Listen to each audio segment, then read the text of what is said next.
This is You've Got an Hour with Adam Griffin on a very spooky episode. To ring in this Halloween season, we're going to be calling in the dead. Bring out Barbara Walters. I guess I shouldn't have used a rotary phone. I should have used a Ouija board. But you know what? Those scare me and I'm not using it, all right? No matter how spooky the theme is. I guess I'm just not going to be able to ask her how to interview someone better. So I'll practice on myself. That's right. Today's episode is me interviewing myself, which is both a game and the topic.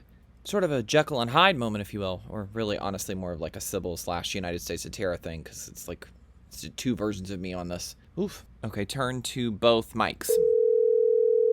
You know, it's fascinating. I'm sitting here with you, and this is interesting because the environment around us is not very soothing. First of all, it's like 105 degrees out. We're literally going through a heat wave. And also, I'm starting it when actually you're the one interviewing. Yeah, I've noticed. I'm just letting you talk. This is a tactic that interviewers can do, is just let the subject, just let them kind of spin their own web. All right, anyway, well, I'm already liking your confidence. That's better than I anticipated. I thought you were going to sort of lackluster that. Thank you. Yeah, anyway, it was interesting watching you try to put this together, because that whole thing you just did with the mic stand, let's not reference what's going on. Okay, I'm going to start asking questions now. Okay, finally someone takes charge. So, let's do a little icebreaker here. Favorite color? That's an icebreaker? What is this, kindergarten? Who asks questions like that? First of all, I don't like favoritism. I don't understand it. Sounds like trauma. No, no, it's not that. I don't have a problem with it from other people. I have a problem with it from myself because I'm indecisive in that way. I feel like if I say a favorite on literally anything, it's going to show that it's not my favorite later, or that I've missed something in the mix. Can you just pick a damn color? Who cares? Well, and no one cares, then why am I answering it? But it would have been blue a long time ago, and I don't know if now we've got to unpack this. I don't know if that has to do with the fact that the 1950s saw this whole blue versus pink thing happening, which wasn't a thing before then. Everybody was being put in like gowns, that boy or girl, didn't matter about gender, as it shouldn't. You know, I'm gonna have to do some research on those dates, and I'm not gonna correct that. I hope you don't, but I don't know really if it blue. I think I like the sky. Although, honestly, the sky scares me because it's infinite. I love the ocean, but it also scares me because it feels infinite, even though it's not. It's vast, but it's not as infinite as the sky. All right. You know, you're such a Gemini right now. I really can't even. That is my rising sign, so thank you for acknowledging that part of ourselves, which you normally don't. You're such a monster. Thanks so much for labeling me. I was going to say that you're so pathetic. Okay, well, we're really getting along. This is another tactic. We didn't like that icebreaker. Sure didn't. Take 2. Where was your white ass on January 6th? Is that better? Yeah, that's a lot better. I can tell you exactly where I was, and that's that I was at home. Well, you're stuttering, so I'm not really confident in that. I definitely wasn't in DC. I can't even afford to go pay my groceries, let alone fly across the country like that. You could take a plane, train, or automobile. Yeah, great plug for a movie we weren't in, and we're not going to get in the remake of that. Who's to say you don't think that you could do that? Can you move on? All right. Here's what I'd like to do. I'm going to set out the tone of what we're going to do today. I like when you're getting to a book, you open it, and it gives you the chapter lineup.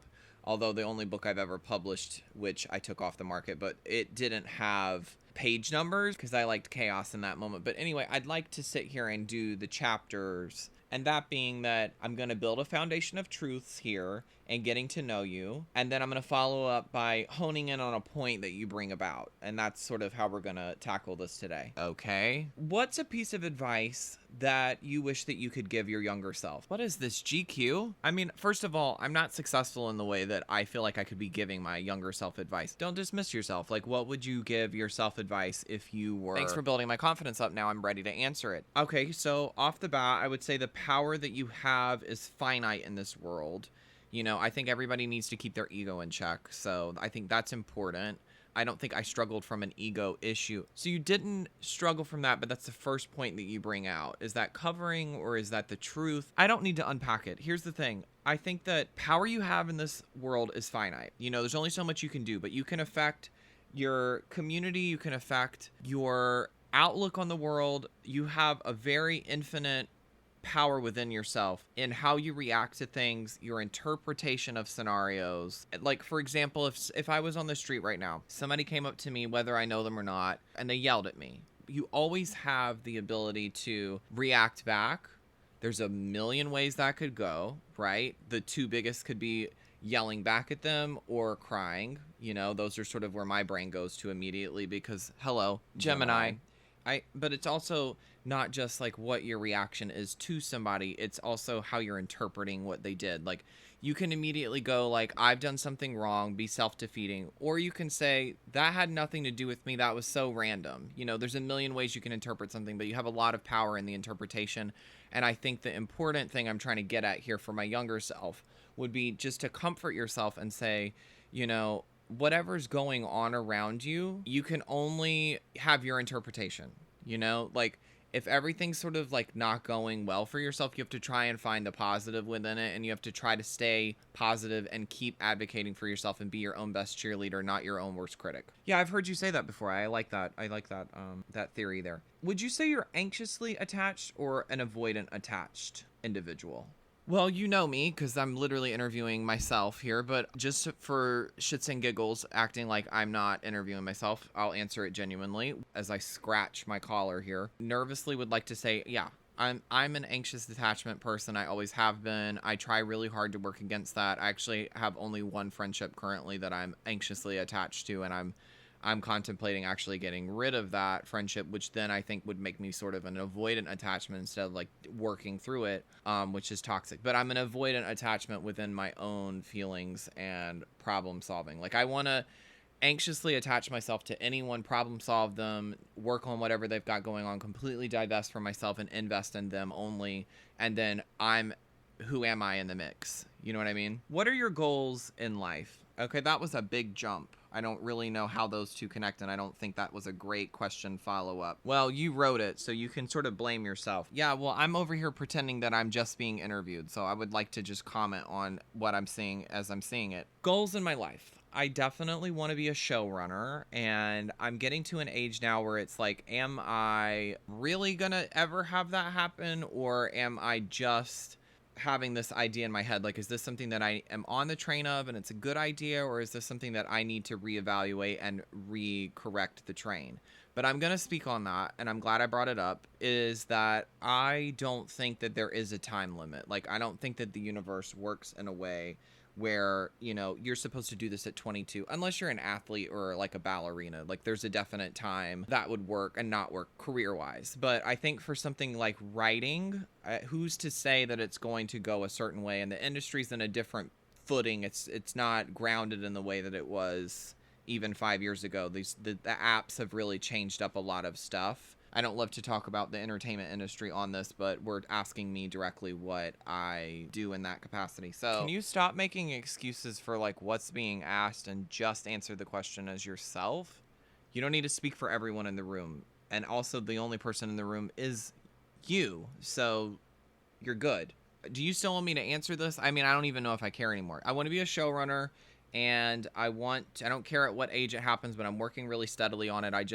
I have a portfolio of things I've written. It is a 4-piece thing of sitcom material. One of them is multicam, one of them is animated. The other two are single cam, meaning that, you know, it's like a 30 Rock situation. It's not in front of a live studio audience. And a book series. I have a book series I'm working on, and I'd really like representation for that. And now I hear a helicopter going by, so that's just going to reiterate it for myself. That's how I choose to see it. Okay, I'm going to ignore the ranting you just did. I don't know if you should, though. I think as an interviewer, maybe you pick up on a point. Okay, well, if you listen and not interrupt, here's what I was going to say. Rude. Those were career goals that you listed, but what are some personal goals that you have? You know what? I sound angry. I'm not angry. That's just how my tone. I have a tone problem. But I really don't have personal goals because I'm pretty fulfilled. I mean, I just talked about there's like a friendship that I'm anxiously attached to, and I'm concerned about how I'm working on that and what I'm bringing to the table on that. But outside of that one relationship, I really feel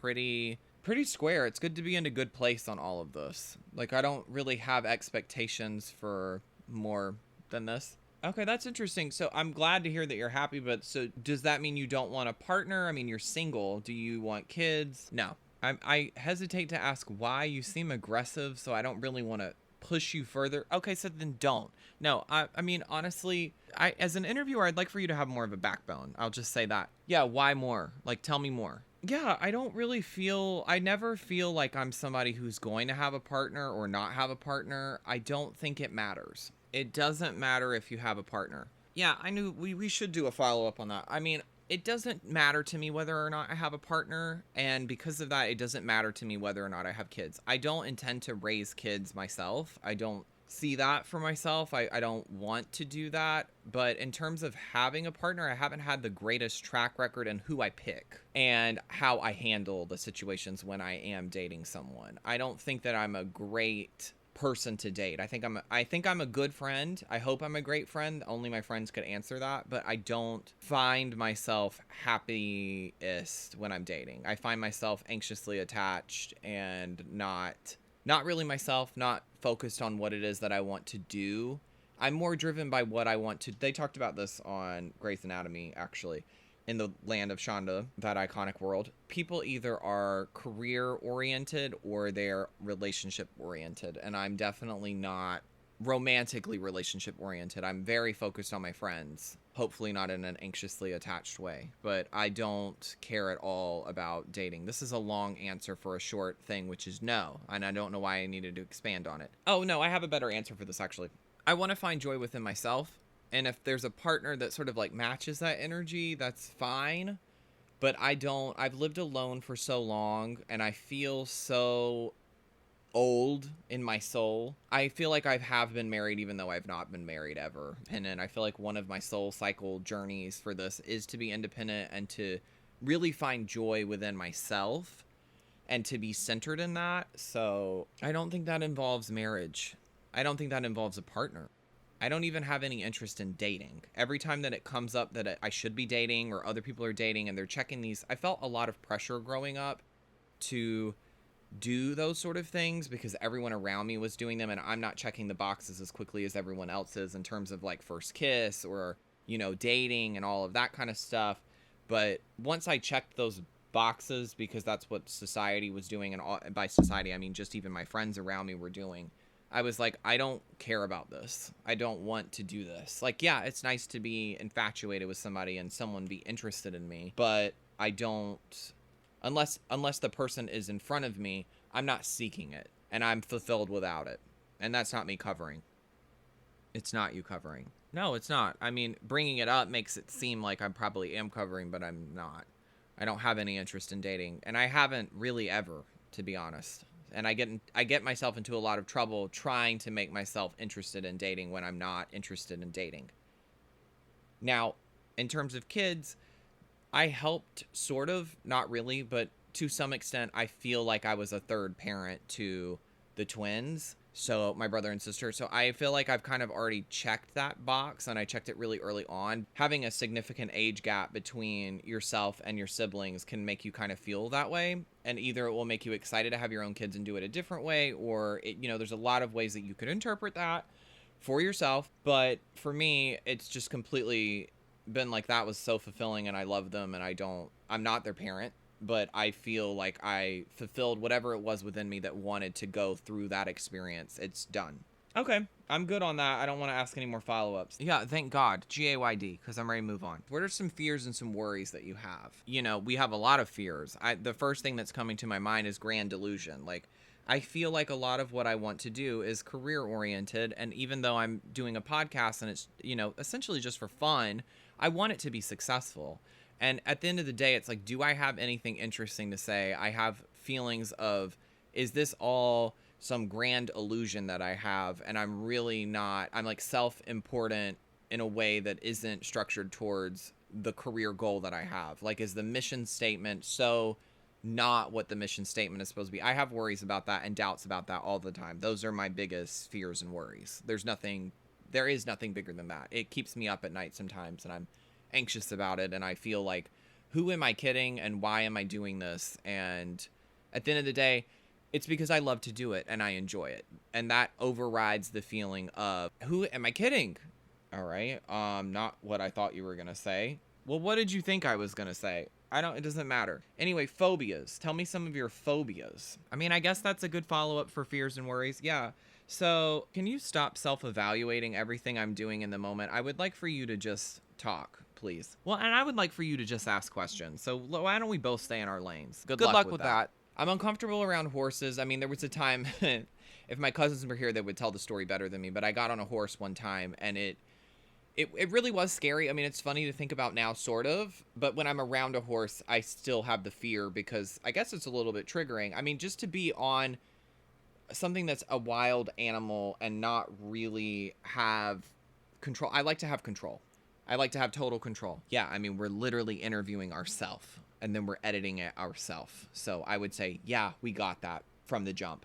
Yeah, speaking of the jump, the horse that I was on with my cousins the last time I ever went on one, it went away from them. I couldn't calm it down. I couldn't get it to do what it was supposed to do. It went away from the track and went totally like, I don't know, a mile into the woods, through another yard, jumped a fence. I felt like a jockey when I got off of it, but I thought, at what point is the horse going to stop? Like, is the horse going to, what if it doesn't make this jump? I mean, all the things that you could possibly be thinking and fearing in that moment were terrifying, and I'm not going to get back on one because I've seen all these other stories of, like the guy who was Superman who was paralyzed because they got thrown off of a horse or kicked from a horse, or like I even had a cousin that got really hurt by a horse. So I'm just like, I thank my lucky stars I didn't get hurt from a horse that day, and I'm good. I don't want to, even if I was acting and I had to be in a period piece, I would not agree to get on a horse. I think it's too dangerous. I also don't like, honestly, the conditions we put the horses through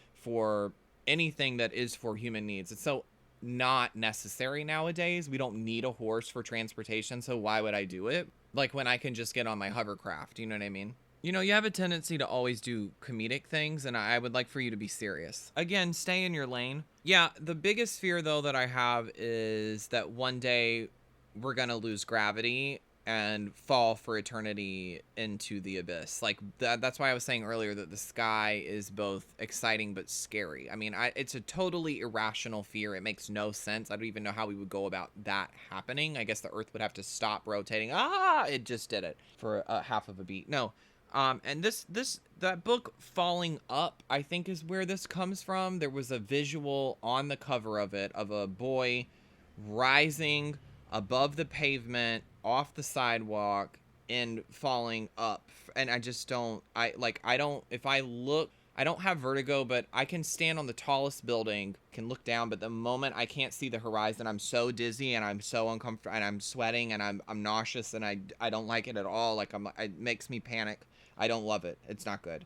So that would be my biggest phobia, I guess. I also really don't like snakes, and I think that could be a past life thing. I have memories of, something like my first memory here is I was a prince, which, okay, grand illusion, hello 101, but like I was a prince and I was pushed into a pit of snakes and my hair was eaten. Do with what you will with that, but that's my first memory here, and I am named Adam, and snakes are always something that I think Adams just are naturally going to be scared of, given the story of Adam and Eve. It's like shoved down our throats in the Christian religion from day one, and it terrifies me. They terrify me. I don't want to be around one. I don't want to think of one. I don't want to see one. Again, would never agree to hold one. I had a friend in college that had a pet snake, and when we were at parties, I would try really hard to hold it, and I didn't want to hurt the snake, of course, but I was like, take it back, take it back, take it. Like, it took everything within me as soon as I was touching it not to let it go and let it fall on the ground, which would hurt the snake. I would never want that to happen, but I also just don't. Why did I agree to touch it? That's not something that's in my wheelhouse. Like, some things you just can't expand, and you don't need to. I would tell my younger self that. You don't need to go outside of your comfort. You don't need to. For who? Why? Like, I don't need to fall out of a plane. I don't need to do that. I don't need to trigger myself. I'm good. Oh. And here's a phobia that fascinates me, though. Sure. I mean, it's interesting. I've asked you one question and you talk on it for like 5 minutes. That's why I'm a great interviewee. I don't know if I'm a great interviewer. Ouch. I am so interested in trichtophobia and people. It's like when you see like a beehive pattern in something, all those little dots everywhere, and that scares people. Fact check alert. Nope. Tryptophobia is a fear of hair. Trypophobia is the fear of a pattern of holes. So close, but no cigar. I find that to be interesting. That fascinates me. Yeah, me too, because we're the same person. Now, tell me some things, because that was a lot, that give you unbridled joy. Making somebody laugh. I'm always really impressed with myself when I can do that. And I know that's sort of like, all right, you're impressed with yourself, but I don't care. I'm impressed with myself when I make somebody laugh. Nothing makes me happier in my life than doing that. And outside of that, I mean, my answers are all over the place. Like, I love to see Indigenous people thriving, because Indigenous voices are heard the least out of anything, especially in the States. So I like to see Indigenous people thriving. We don't see it enough. I love giraffes. Oh, you have no idea. Seeing a tall neck, it just really gives me, oof, I could cry. We went to the zoo one time, and I literally, like, attacked a giraffe. We were supposed to be feeding it, and they were like, don't touch it, and I literally wrapped my arms all the way around its neck, and I was like, I don't even care if this kills me. I do not care. I couldn't resist. I need this for myself. My soul has to heal from this. I'll never do one of those again. I think that's inappropriate, and like, that's another example of things like a horse that we just don't need to be around. And why was I in that environment, and why was that animal in that environment? But anyway, I took advantage of it. Sorry. And I also, this is not appropriate as a follow-up, but I love little people. I just love them. I just really love them. I just love them. Do you love them? So where does all of this comedy come from? I mean, you've got a lot of fears, and you've got a lot of phobias. Yeah, I mean, trying to make light of the world is the simple answer, but honestly, here's the truth. And I thought on this because I pre-wrote these questions, but misinterpretation, mishearing, earwax, like honestly, I have a very small baby canal situation in my ears. I have to go and get my ears cleaned out. I have to get them irrigated every so often, which is the most unattractive quality of myself, in my opinion, and I can't believe I just said that on the record. So I bought myself an earwax cleaning kit, and I'm loving it because I don't have to pay for them to do it, and I don't have to do the embarrassment of like them being like, wow, there's a lot of buildup going on here. I bet you can hear a lot better now, finally. And I'm like, yeah, sort of.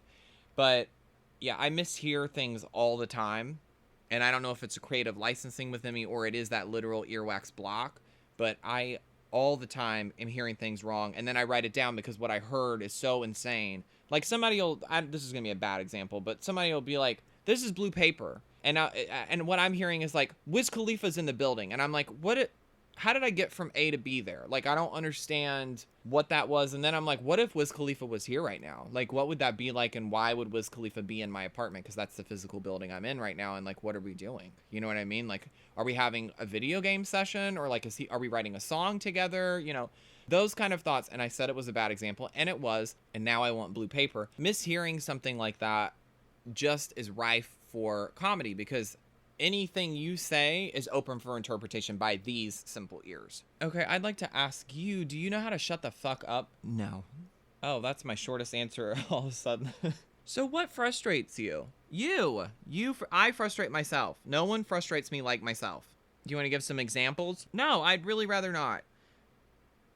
Okay, like, I make weird noises all the time. I wish I had more control over my voice. Like, I think that I hold in my breath a lot and forget to breathe. And then when I'm hearing myself breathe aloud, like that right there, that it drives me crazy. I edit them out in the podcast as much as possible, but I talk so fast, I forget to breathe sometimes. That annoys me. I get annoyed by the simplest things. Like, I have a hard time moving my body sometimes. This is like something that really irritates the hell out of me. I feel like I'm in a cyborg. Like, I feel like I'm in a VR system, and I'm trying to do something very simply and succinctly, and I have a hard time getting my body to do it. Like, I'll be like, if I'm too tired or if I'm having brain fog, I can't get my arm to do the thing that I want it to do. It happens a lot. It's happened honestly a lot since COVID, I've noticed. I don't know if it's a long-term side effect or it's something I've always done, or I'm just more impatient the older I'm getting, but it drives me insane. I'll be like, Adam, pick it up. I have to talk in the third person all the time because I don't want to literally be upset with myself, so I call myself Adam to not be like self-defeating, or like, I get so frustrated with myself sometimes I don't know what I'm supposed to do. Like, I'm like, I don't, like, am I supposed to scream right now? I have to defuse the bomb, and so I have to count to 3. Randy had this great idea, count to 10, but like, I'm not patient enough. I count to 3 and just pray that I've made it there, because I'm like, no, Just grab the paper. Grab the paper. And now I'll shut the fuck up because you just asked me that rude question. Okay, let's name some things you're good at. You're good at so many things. Pass. Okay, what's the worst job you've ever had? I don't even know if I want to talk about this. I don't really think I do. I mean, some of the jobs I've had have been absolutely insane. I don't know why we would get to this. Like, what brought you to this question off of the things we were just talking about? Okay, what kind of worker are you? And don't give me a LinkedIn answer. I actually wasn't. It depends on the task. I mean, honestly, I'm probably going to be too honest to a fault here. I think if it like work like this, I love doing anything creative. I love doing, but as soon as I don't feel like I have any creative license, I'm a very lazy worker. I'm going to do the bare minimum. I don't want to do it. I'm not self-motivated. Whoa. Let's edit that out, please. Hello. No, I'm not selling myself short. In case anyone's out there that wants to hire me, I'm a hard worker. That is so silly of me. Haha, I was joking. Funny. So funny. Okay, you're speaking for yourself. Jim and I move. That's how you interpret it, but you always get the job done and you work really hard. Yeah, that's true. Okay, yeah, I don't know. Middle ground me there somewhere. I don't know. I worry about who would ever listen to this answer, so I might have to just delete this. How do you define a job? Because you just talked about creative versus non-creative spaces. Okay, like when I worked in a restaurant, that's not a creative job. You could be creative in the way that you approach tables, I guess, or like how you try to get tips, but I'm not motivated by that. I'm not motivated by the money of that. That's interesting that you say that, because if I could replay the track, you literally talked about earlier that you are motivated, like you go to work for the money. No, we haven't gotten to that yet. That's something you thought in your head. That is true. Like, I am somebody who I'm at work for the money, and then I'm creatively working on whatever, and I'm hoping that the creative things that I do and work on and love are eventually going to make me money, but I don't know. I'm not somebody who like only is here for a paycheck. Like, I have been without work for the past 2 months because there's a lull in my industry, and I'm not motivated to look for other jobs because I don't want to work outside of this field. I mean, I have been looking, hold on. Approved PR statement. I am applying for jobs, but I'm like, I'm not even really hoping I get them. And I haven't been even getting an interview for any of them because they're not in the same field in this 2-month lull that I have, you know? So, I mean, I would define a job as... Who's the most misunderstood person? I don't understand your lineology with these questions. Like, I don't understand where you're heading from or to. Like, off of that, you could have asked, like, I don't know, what's your favorite job? Or, like, so when's the time you felt really confident in work? Or, like, what's your goals for your next job? Or whatever. But here we go. I'll answer this. Most misunderstood. I feel like a lot of people are misunderstood because, honestly, I feel like most people are not really listening to one another, you know, says the person who's literally interviewing themselves. Yeah, I'll point to myself first. I'm talking about myself. No, I think that we often dismiss people, and I don't, it's not the same thing as cancel culture. I'm not talking about that, but I'm saying a lot of people, like, they just don't have the chance to fail. Like, I don't know, as a human, we need to be able to learn and grow, and something not be our worst moment. And like, no one's perfect, and I just feel like we need to hear people out more. Okay, so now you're a peacemaker. No, don't get it twisted. I'm a hater, 100%. I love that aspect of human society. I think that the more people should be judgmental, but in a way of like, I'm still letting you learn and grow. Like, I'm judging you and I'm telling you to your face what I'm thinking about it in a way that maybe you can learn from this and grow from this, and maybe we can be friends after this. You know what I mean?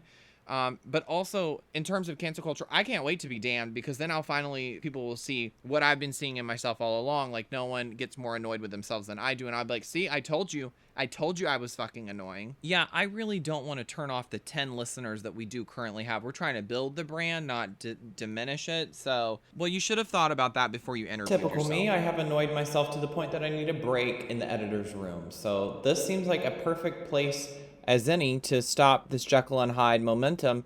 And let's hear a calming word from my mother. Hey everybody, this is Linda LaFaye, and I've always got something to say. And today's topic is about grooming.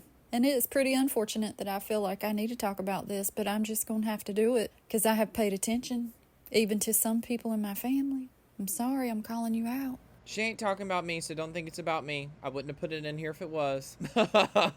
You need to take a minute to look down at your feet. I'm looking down. Mine are looking good. I'm gay, honey. I'm getting pedicures, so again, not me. And you need to look at your toenails. And you need to say to yourself, self, Am I presenting myself in the best light possible? Now, if you can't bend your tall body, your aching back, down to reach those long toes, and if you can't see well enough to see that those toenails need clipping, or that there is toe jam down up in there, that is a pity. But I'm going to tell you something. That is nasty, y'all. So you need to just pay attention. And if you're going to wear open-toed shoes, and yes, I'm speaking to women and men, but I'm very sorry, I'm primarily talking to you men. Self, am I proud of these toes? And if the answer is no, you need to do something about it. Drive to the manicure and pedicure store. There's plenty of men sitting in there. You might find that you like the little massage chair before they take care of your toes. And of course, yes, they're going to soak them in some warm water, and you're going to like it because they're not going to want to touch those funky feet. It's a good idea to do that every once in a while, and you know who you are. That truly wasn't that soothing. Now I'm self-conscious. Okay, anyway, love her. Here's a word from my dad. Pass. Oh, you know what? Because I didn't interview someone today, I would love to hear from you about what noise you hear when you are backing out of an awkward situation, or just a situation you want to exit and it's not coming soon enough. You know, mine is the beep, beep, beep. Click. Send me an audio recording to @you've got an hour on Instagram. I'd love to hear what noises you've got in mind, and then I'm going to compile them for a very special episode in the future. Okay, I guess we'll jump back into this tennis match from hell. Here we go. So basically what I'm hearing is that this interview is trauma dumping. Why do this? My therapist wouldn't agree to do the interview. Okay, so this is a therapy session for you. Interesting. What do you wish this interview was about? Not what we've talked about. I wish there was a specific topic and we were talking about that one topic. I don't understand this whole like getting to know you, getting to know every single thing about you. The questions have been all over the place. Yeah, that's something that I should probably focus in on more. But when I'm interviewing people, I want them to bring the topic. You know, that's the point of it. And so you're blaming me I didn't bring a topic. Yeah, a little bit. Other than grief, what's the hardest thing you've ever had to overcome? Well, I don't think you really overcome grief, to be honest. The older I'm getting, the more I'm realizing I think you carry whatever that was with you, because grief, it packs on a lot of other stuff. It's not just like the loss of a person. It's the going through motions of not having a person here. And it's also the whole like holding on to what you thought life was going to look like. You're holding on to the ideas of what you expected from life and where you thought you were going to be. Hopefully think about it less and less. You hope to be like Dory. You hope to forget it. It's not good. I don't love it. I hate that anyone and everyone pretty much is going through grief at all the time. We need to be a lot kinder to each other because of it. But I would say the hardest things I've been through are ending a friendship, that moment of deciding if we're going to end a friendship, and then once you've ended a friendship, trying not to regret ending the friendship or evaluating it more. It's like, oh, you just beat that to a pulp. I would say even more difficult than that, and this is part of that, and it's encompassed in that ending a friendship thing, is rerouting a toxic pattern. That is so hard. Retraining yourself, because first of all you have to acknowledge the pattern exists. It's like going through AA with yourself, you know, like, hey, this is not benefiting you, this is not a good idea, this doesn't align with you. Maybe it aligned with you previously and it doesn't even matter if it did, but wherever you are now it doesn't align, whether it's a friendship or a habit or, you know, a way that you attach to things or a way that you talk or a way that you approach work, or, you know, you got to constantly evolve as a human. You're growing constantly. I think that you're only getting better, hopefully. You're not improving. You don't like become an adult at X age, and for you, whatever number you thought of was wrong. It's not 21, it's not 30, it's not 40, it's not 60, it's not retirement. You are constantly on a journey of life for a reason, and that's to grow and to change. And so being malleable and seeing toxic patterns whenever they arise and changing them is a good idea. Maybe you're somebody who perpetually dates people all the time and you have it within your wheelhouse to just settle and not do that. You might not need a person around you. Or maybe you're someone who avoids even trying to find love, and it's like, hey, maybe I could enjoy that. And then if you don't, change again, you know? Okay, what would be yours? Mine would be probably accepting that I'm smart. Because I am. I dismiss myself a lot. A lot of my comedy has at times been to dumb myself down and dumb down my smartness. But I'm a pretty smart person and I don't need to dismiss that. I'm not the smartest person always in the room, but currently I am. I'm definitely smarter than that half over there. And that's how you should end the interview right there, because what a rude statement. Beep, beep, beep. Click. So hardest things for you, I'm hearing, were not things like moving across the country when you didn't know anyone in another city, or not having a job there, not coming out, none of that. No, and I actually resent that you would even bring either of those things up as a mainstream answer. See, that actually could be a good question for somebody else, but it was a bad question for me, because I don't enjoy those things. And that's good that maybe I wanted you to talk about it. Okay. But I think that the coming out story is so boring, and I don't ever want to talk about that with anyone. I don't ever want that to be a topic. I think it's just so boring. I don't understand the need for it. I think even if you explain it to me like I'm a simpleton, even though you just admitted we're both smart, at the end of the day, I need things explained to me like I am almost illiterate, because I don't grasp the concept of coming out. Coming out of what? I wasn't really in denial in the first place. I just discovered a truth of myself, and it was like, I can either celebrate this or it can just be another day. And I think it should just be another day for myself. Everybody can do what they need to do. And I don't want to dismiss. See, coming out is like such a complicated thing for so many people. And for me, I'm so impatient. Like, anyone that wasn't on board with it, I was like, get it together and get on with it. Like, you want a relationship with me or not? Who cares? Like, why is this even a factor? Why are we even talking about this? Like, I'm not talking about your romantic life in the slightest. I don't care in that way. I'm not beholden to it.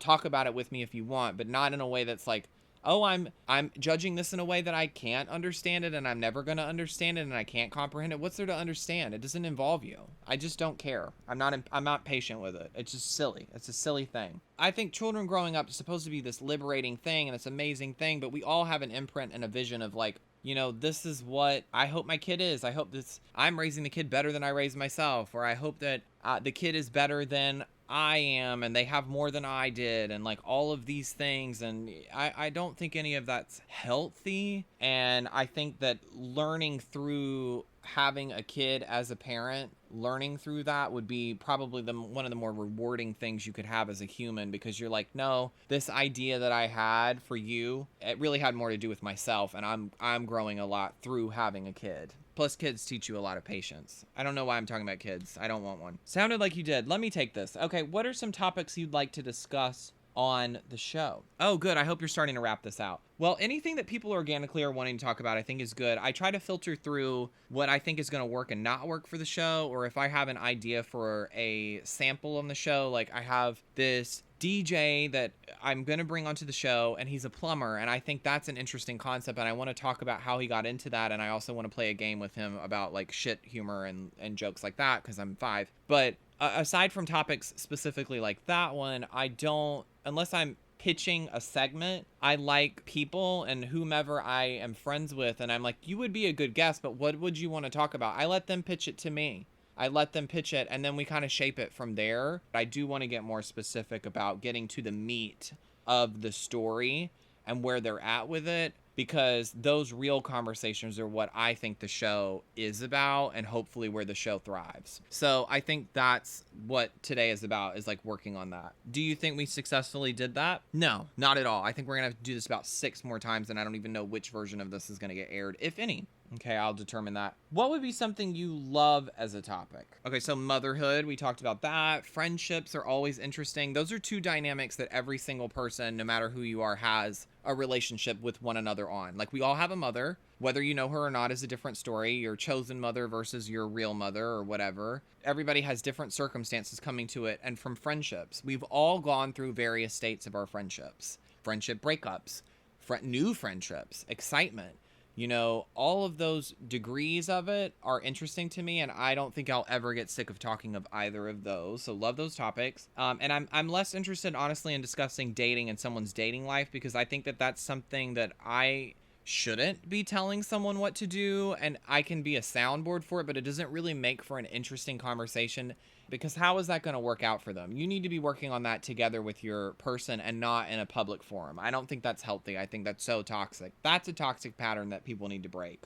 I know that we love reality TV, and I love working in reality TV, but I don't think, practically speaking, unless it's for the form of entertainment, like your real relationship, if you're really interested in it, you don't need to be in a public forum. It's not going to benefit from it at all. It's not. I don't know. What's some topics you would like? Anything scientific. I mean, I would like to have some scientists on here to explain, like, for example, there was this recent discovery of dark oxygen at the base of the ocean, because photosynthesis is the delivery of oxygen on Earth, they thought, as the only entity for that. And now they're finding that there could be, somebody did this study, and they found that through rocks, through minerals, oxygen was being developed at the base of the sea.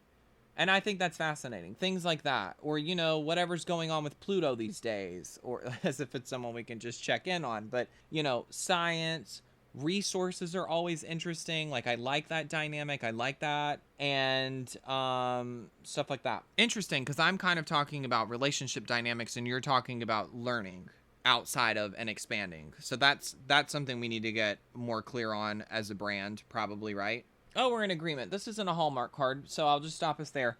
Which of these questions or tactics would you keep moving forward? I think that's a good question. Don't act like it's not. I don't think I would keep any of them because I'm not going to interview myself ever again. So I don't know how helpful this was. I'm going to have to practice with other humans. Like, this is not... I don't find this to be interesting or helpful. Why do you have such a hatred for authority? See, that's a good question, and that's something that maybe you should ask yourself. I literally am asking myself, and just like an Adam, I'm not answering it. In terms of creativity, what's off limits? Nothing, but I think anyone listening to this, there's obvious answers, and you already have them filled in. You know, anything that's ostracizing a certain group or making a monster out of a certain group, you know, unless that group is a monster, that's different. You know, superhero stories exist for a reason. But I think that you know, those are not things that even should be considered. So I don't even know why anyone's complaining about this woke thing or this like cancel thing. It's like, it's obvious what's right and wrong. I don't really understand this narrative that society has about like, oh, comedy's... But, like, doing fat jokes isn't funny. Like, I don't get why anyone's doing that. I don't get why anyone's doing anything that would, or even want to, talk about, you know, the accent of somebody or, like, the way that somebody doesn't process information that you're talking to, but they're from somewhere else. Like, all of that stuff, build the wall. Like, that's not funny. It's really sad that you're making your circle smaller. I don't know why you're doing that. At some point, you're going to get kicked out the circle, too. Humans should not be judge and jury on anything, and I don't agree with people saying, oh, we need to joke about that, because you're ostracizing them when you do that. You're kicking them. And a lot of times the people you're kicking are already down. You know, they need help. They don't need to be kicked. So, I mean, really, I guess a true answer would be nothing, but also those things. Those aren't going to be topics and things that I'm talking about. But somehow 9/11 is okay. That's on the board. I don't know why. I don't know. I just feel like trauma like that is something we've all experienced, or that a character has experienced, that they can speak from directly and like try to make light of it and try to make a joke out of it. To me, that's funny. I don't know. What do you think? I'm not answering that. I'm not taking that bait. I mean, that's a pretty crazy thing to talk about. What's the craziest thing you've ever written? Where do I start? I mean, I think the craziest thing I've probably ever written was called Intergalactic Fans Only. Instead of UFO, it was IFO. And it's an alien that crash lands on Earth to take pictures for their OnlyFans. They work in a society where sex work is the penultimum. It's not a backwards profession, even though it's the oldest profession in Earth's history. You know, it's like, it's interesting that we've made a monster out of this thing that everybody has sex. It's like an organic, unless you're asexual, and there's nothing weird or wrong with that. And me spelling it out like that makes it weird. Hold on, let me rephrase this. Restart. So Intergalactic Fans Only was an interesting project that I worked on, and it is in my portfolio, and I'm very proud of it. It takes the idea of this sort of Bible Belt, anti-sex, anti-expression, you know, sex work is really a monster kind of thing, and flips on its head and says, you know, this is an alien species that crash lands here to do some sex work. They use Earth as a background for their OnlyFans, and little do they know they've landed on a society that is an absolute dumpster fire that completely hates that and thinks that is just the nastiest thing ever. And that juxtaposition from someone who lives in a society where that is the penultimate career, to me, is very interesting. It's crazy in the sense that, I don't know if I even explained that well. Also, I wrote this thing called Honestville, where the one thing you're not allowed to do in society is lie. And I love that facet. It's a little bit post-apocalyptic. You know, the states are no longer the states, but the Outer Banks are where people are thrown, literally catapulted to, and maybe they'll survive the fall, maybe they won't.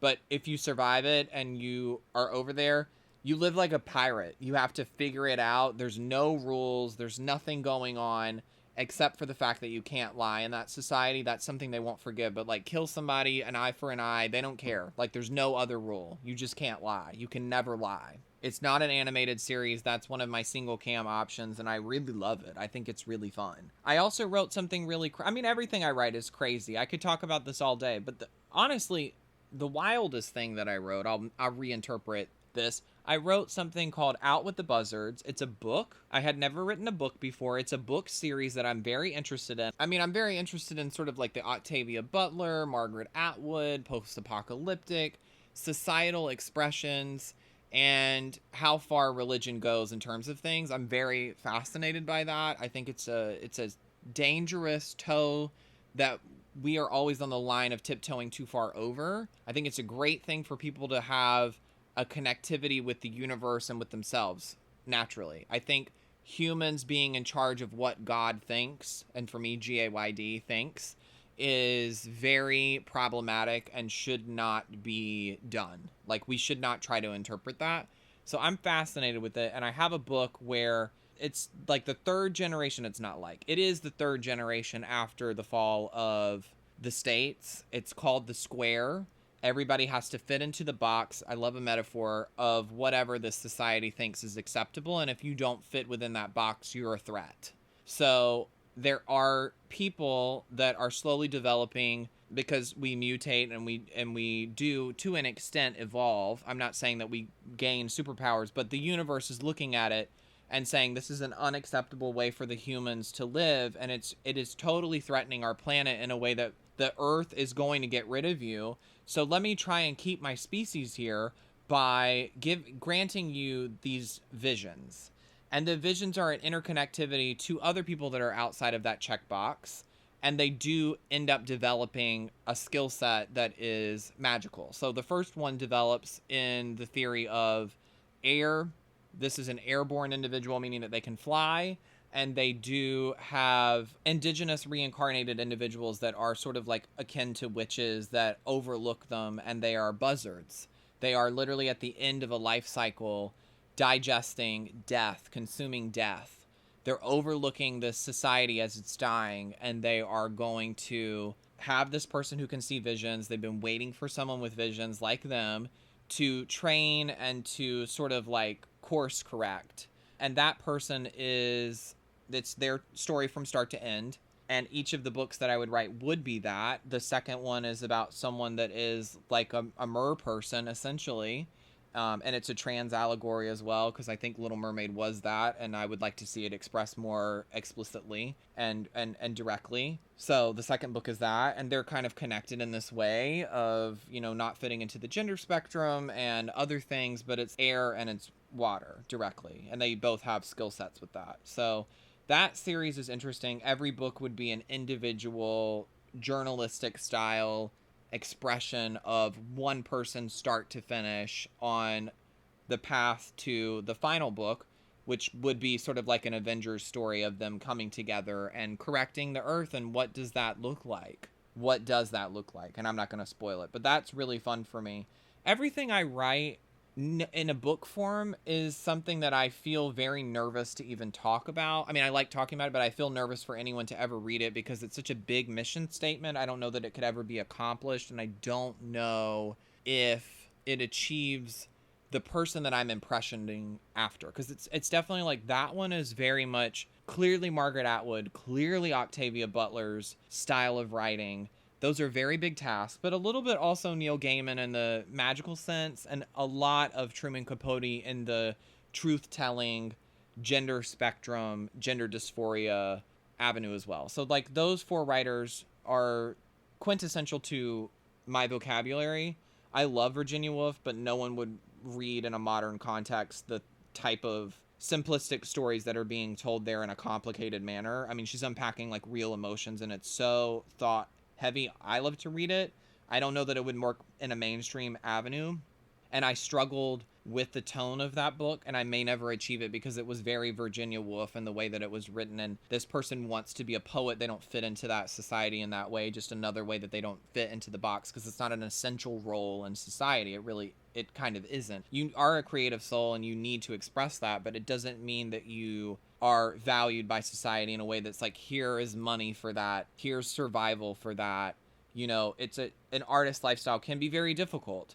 And in this society, it is. It couldn't be more difficult. So I struggled with the tone and the style and the rhythm of it. I completely wrote the book when I was in high school and then stopped, you know, because I was like, this doesn't work. No one's going to read it like this. I can't sell this. And then I rewrote it during the pandemic, and I've been editing it since, which is good. Sometimes you can over edit something. You don't feel like you're over editing it. Okay, that was a leading question, but no, I don't think I have. I think the first half is at a place now where an editor can really look at it and say, let's remove this as triggering, or this needs to be expanded upon more. And then part 2 of the book, which I don't know if it would be released as one entity or 2, has a lot of facts and gets you up to speed with why society is like this. And then also they literally end up taking flight at the beginning of the first part. So the second part needs to deal with the emotionality, but also the truth of this person's skill set, this new skill set, and what does that mean for society around them and how they're viewed in it, you know? So part 2 is essential to the story, and I don't want it to be 2 books personally, but from a sales tactic, I think it could be more alluring for it to be 2 books. It's a lot less fantastical in part 1 than it is in part 2. As society is, I think that if you're an individual that has an eye-opening experience, let's just imagine that superheroes were real, but you didn't ever know about them. Aliens are real, but you didn't ever have experience with one, and then you encounter one day, your whole world perspective has changed. So part 2 is drastically different than part 1, because there's a lot of change that's happened, and there's a lot of growth that happens, forcibly so, from this person's perspective. But at the end of the day, it's also a murder sort of anthology. So I don't know. There's a lot going on there. I don't even know how we would sell it, but that's the wildest thing I've ever written. So I was going to ask what's the thing you're most excited that you've written, but it sounds like that was the most excited thing you've ever written. It is, and it isn't. I mean, everything I've written is a precious baby. I mean, these to me, like, I don't intend to have children. These are my children, and I'm very interested in the stories that I'm hoping to tell and share because they curate conversation. I hope they curate conversation. I hope they curate that dialogue. I love to talk. Yeah, bitch, we know. Okay? Calm down. But I do think at the end of the day, the thing that I'm most interested in today and currently is it's a pilot called Casted. You know, you're not really supposed to say, I casted you in this as I cast you in this. But it takes a look at the industry I am part of and I'm blessed to be part of, but not from today's perspective. Like, it's 20 years ago. It allowed me to do a lot of research on why the business is the way that it is, or the way that it used to operate, which is totally different. And that's exciting for me. That is interesting. You know, it takes the sort of like Project Runway aspect and it questions a lot about what has changed in the business and what hasn't. And because it is essentially a period piece, because 20 years ago, you know, around that post 9/11, right after time period, that's a different whole set of society things. 20 years ago is a different time period. So it's a period piece, and it's fun to write those. I mean, that was a very pivotal time within my own youth. So I really loved going there and writing from an adult perspective, all of that. That was really interesting. I'm not saying 9/11 plays a role in it. There are some 9/11 jokes in it because it's in an appropriate situation. It's like a The Office. It's like 30 Rock. You know, they're trying to make light of some things that they don't quite grasp or understand or are comfortable with. So delete that don't say that. There are interesting jokes that are made and it pushes the label and button on some hot topic issues, and it's intentional to drive a conversation about what has changed or not. So that to me is a really interesting and fun thing that I've written. And I got to interview some people that, you know, worked around that time. I'm not going to say that anyone that worked on Project Runway was interviewed for it because I'm not going to throw them under the bus or anything, but like it was really fun for me to dive into that. I love fashion and I love casting. I love reality TV. So all of that to write about was really, really fun for me. And I think I achieved it. I think I did a really good job with it. It's a very strong ensemble piece and I have high hopes for it. Whether or not it goes anywhere, it's one of the better things I've written. I'll say that. Either that or the multicam. The multicam I wrote, I'm also really excited about because it's about two people who I'm just like pitching all my stuff now. Yeah, you really are. This became an ad for your writing, which I don't really know if that's interesting. Well, I'll just say it because I already started it, but it's a multicam for my friend Stephanie and I. You've seen her on the show or you've heard her on the show and she's a great actor. And I just, over the course of time, we were like, I should write something that we could play to our strengths on.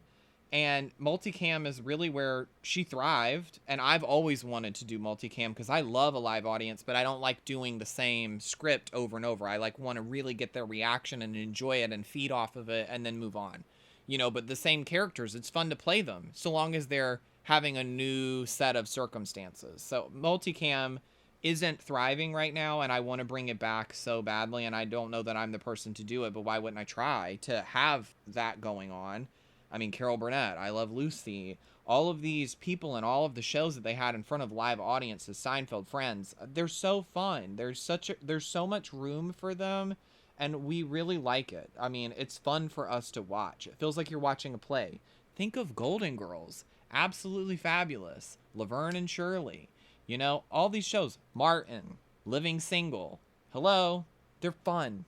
So why wouldn't we try to bring it back? Anyway, so it's two sort of White Lotus-esque people. They're affluent, they're elitist, they're assholes, and they, on a whim, after her second divorce, meet in an airport, and they fly out to this vineyard that she bought on a whim in Europe, and they're just going to start their new life with this unsuccessful vineyard, rebranding it, and that's what the show's about. It's about this, it's called The Wine Down, and I just love it.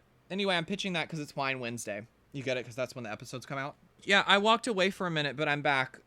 Yeah, so, I mean, we know you love to write. I mean, you literally wrote this interview.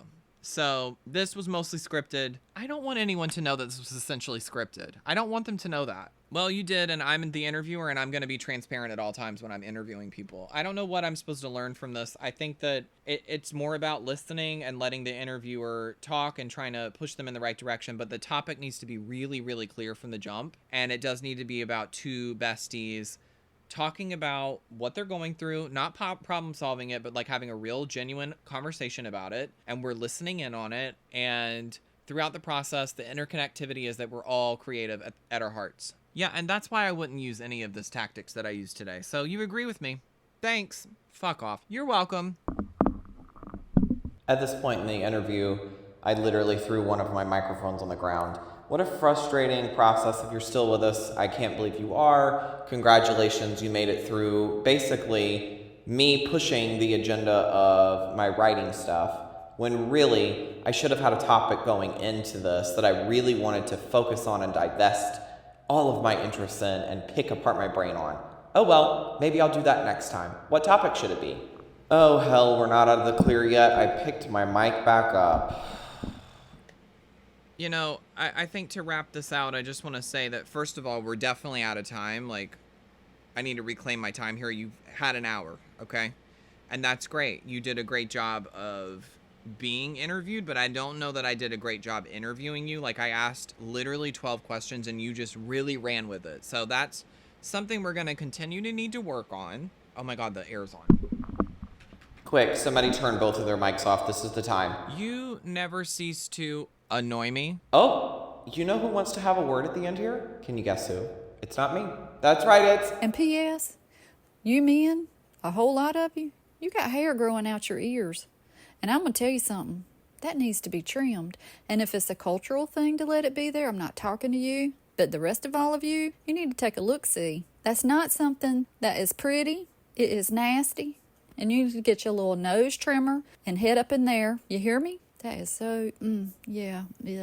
Anyway.